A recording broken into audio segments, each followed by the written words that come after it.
everyone, and welcome to my channel where I talk about movies. And today I want to go back to 1964, and this film is called Woman in the Dunes. It's directed by Hiroshi Teshigahara, and this is part of a old out-of-print DVD box set put out by Criterion, which also included Pitfall, which was my last video, and The Face of Another, which will be my next video, my final video of 2025. And there is a fingerprint on this, that is a fingerprint, which plays a part of the setup for Woman in the Dunes. And even though, and Woman in the Dunes has been upgraded by Criterion to a Blu-ray a couple years ago, I guess, and but the other two films have not. So the only place you can see them, as far as I know, both Pitfall and The Face of Another, is on the Criterion channel. And again, this is a film like Pitfall, very close collaboration between Kobo Abe, the novelist, the screenwriter, Tora Takamatsu, the composer, who composes just an amazing score here. He was good friends with John Cage and developing experimental music, and wrote scores for many other big-time Japanese directors and films. And I didn't mention Hiroshi Teshigahara in my video on Pitfall, but he's the cinematographer and was really working closely with Teshigahara in creating such indelible imagery that will, that's haunted me. I could, when it came back to me, when I saw the film a few days ago, it came back, all these images came back to me of especially of the sand. This is a film about sand and more sand. So the premise is that a man and a woman are living in the dunes outside of a village. They're living in a pit and they're mining sand. And this is a hard concept to get a grasp on, but evidently they're digging during the night, because it's much too hot during the day. They dig sand and they put them in buckets that the villagers come to take out. They haul up to the surface, and they're selling legally to construction companies, because this type of sand is full of saline and is thought to be dangerous for the concrete that I guess it's being made for. And so they live there in this makeshift house, eking out a bare existence. They're totally dependent on these villagers to come and bring them their supplies. So the woman is there. She has adopted to this life. Evidently been doing it for quite a while. Her husband and her child were killed in a massive sandstorm the year before. So she needs a man, and the villagers supply her with one. So even though she's there by choice, the man is not. He's a school teacher on holiday from his teaching job in presumably Tokyo. He's an amateur entomologist. He's there on these sand dunes to collect bugs. In particular, he's looking for a specific kind of beetle that has not been cataloged yet, and that he wants to, which would make him so famous in the bug world. He'll get recognized if he could find this beetle. So he's burdened down by cameras and notebooks and boxes and containers to put his bugs in, which he's very good. He's very proud of what skill he has with grabbing insects by the tail and capturing them and imprisoning them. So at the end, he stays too long. He misses his bus. The villagers come and say he's going to go to a hotel, but the villagers say, "Oh, why don't you stay in our village and we'll take care of you. We'll provide you lodgings for the night." But the lodging turns out to be this pit. There's only a rope ladder, and he goes down the rope ladder, spends the night with a woman. There's no names here. It's a man and woman. And when he wakes up in the morning, the ladder is gone. What's going on?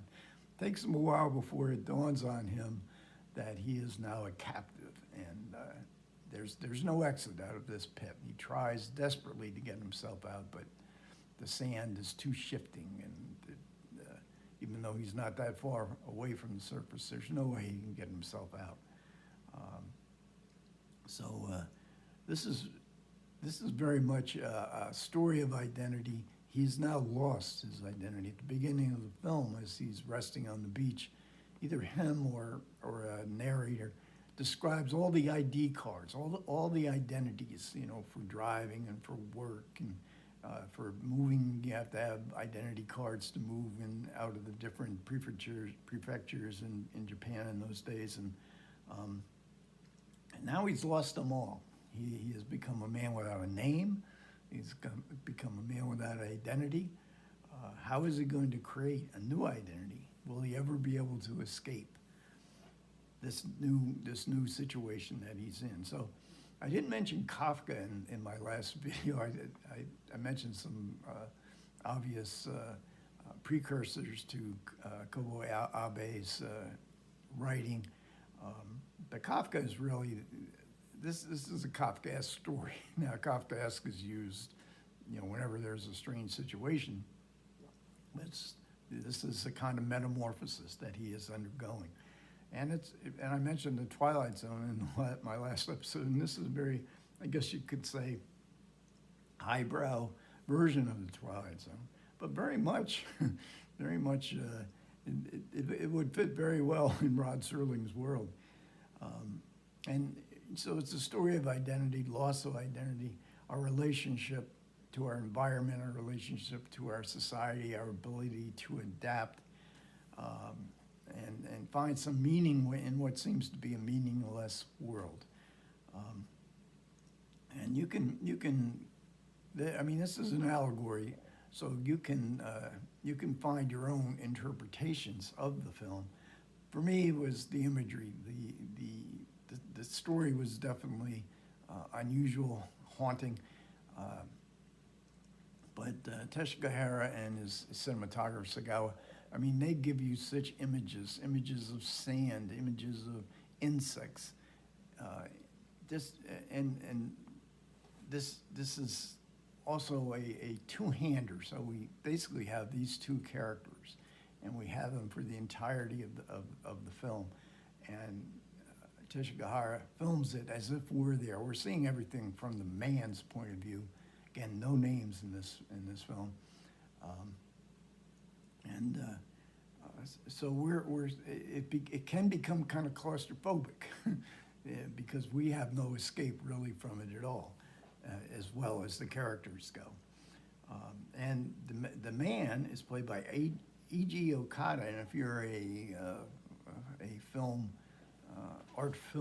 foreign art film buff of this era, you might remember him from Hiroshima Mon Amour, which was made, I think, about maybe 4 or 5 years earlier. Kyoko Kishida plays woman, and she's also very good. And the interplay between the man and woman in this is really pretty amazing because it becomes sensual. I don't want to talk too much of what goes on in the film because you know, it's such an unusual film and a story of entrapment in which you, the audience, can also feel somewhat entrapped. Now, the reception here was really great for this film. Now, it's 2.5 hours long, the version that we see today, but Teshigahara, for the international audience, actually cut about 25 minutes off of it. So it played in the New York Film Festival in '63, I think, or '64, early years of New York Film Festival, and got good reviews. Even Bosley Crowther in the New York Times gave it a pretty good review. And it was noticed all around the world, but it's also noticed by the Oscars. So it got nominated for Best Foreign Film in 1 year, and then when it was more widely released in the U.S., Teshigahara got nominated for Best Director, which was quite a coup. There were very few foreign directors that have, in those days especially, who received Best Director nominations. And the film really suits the time. This is a time of film. There was a blossoming of the different possibilities that film could inhabit, a model against the more commercial films, not just of Hollywood, but the commercial films of film industries all around the world.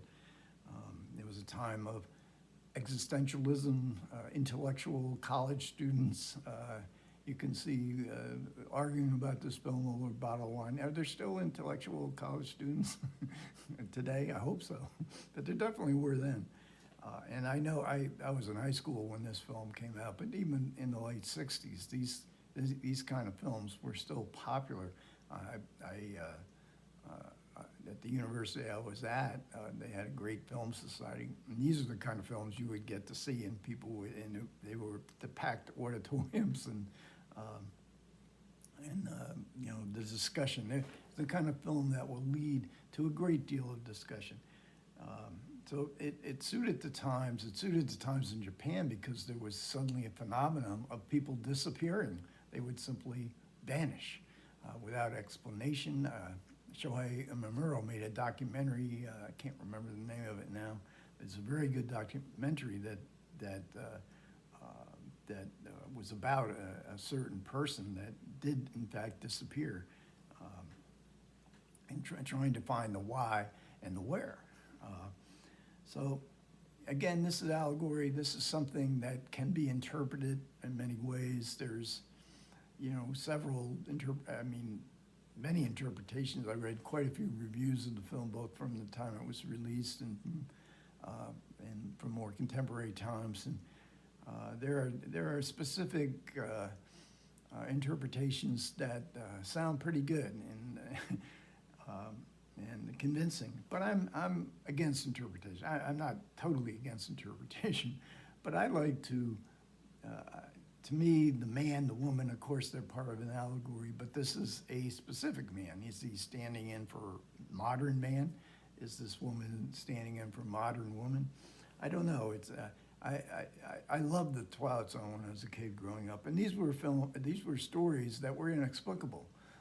There's no explanation for these strange occurrences, these strange human behaviors. Whether of people searching for some kind of meaning in a meaningless universe that we can barely understand, and then we die. So, anyways, this is Woman in the Dunes. Highly recommend it.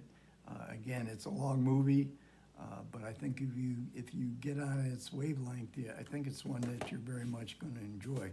So the next one will be. Then the last of this 3-film box set will be The Face of Another, and that is underneath all these bandages is Tatsuya Nakadai, who just passed away in 2025. One of the greatest of all Japanese actors. I'm really looking. I haven't revisited this one yet. Some people think this is actually better than Woman in the Dunes. Okay, thanks a lot for everybody who managed to listen. I do appreciate it. Comments are welcome. Take care.